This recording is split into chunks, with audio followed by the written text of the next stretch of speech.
This is the tale of Ponda. A curious girl, Ponda often felt she was being followed by something else. A darker presence in the corner of her eye, a crooked hand reaching out but just out of sight. One winter noon she ventured down a dusty road, where she met a withered old man who sensed her forebode. With crusty eyes and wrinkled mouth he frowned as she described the dark presence following her around. She didn't bear to face what might be there, just too frightened to turn and face its glare. With a smile he sighed and said, "Although you're afraid, my dear, you must face up to this presence and recognize your fear. Life must go on." Considering his wise words, Ponda thanked him and traveled on. Before long she felt it there, sneaking up behind her, breathing in her hair.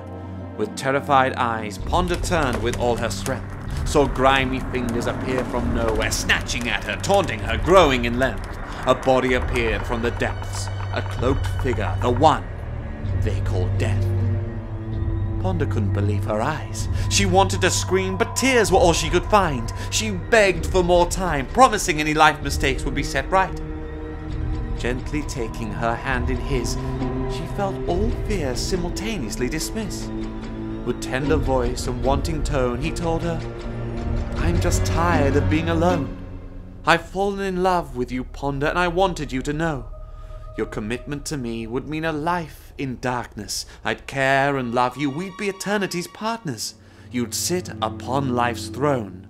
Recognizing loneliness, Ponda promised she would, but not until she'd reached a ripe old age and lived her life as she should. Promising to leave her until that fateful day, Death let go of her hand and disappeared from whence he came. Several years passed quickly, for Ponda now felt safe. She no longer felt the presence, the fear of being chased. Until one morning she entered a forest ripe with growth, where she once again felt tingling and knew she'd been followed.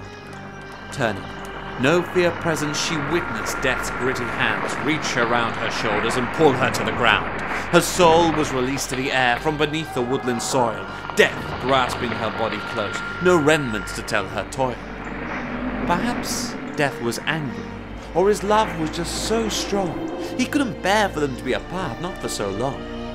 Or possibly her time to die had finally arrived for Ponda. It'll never be known which is the truth, and that is something to ponder.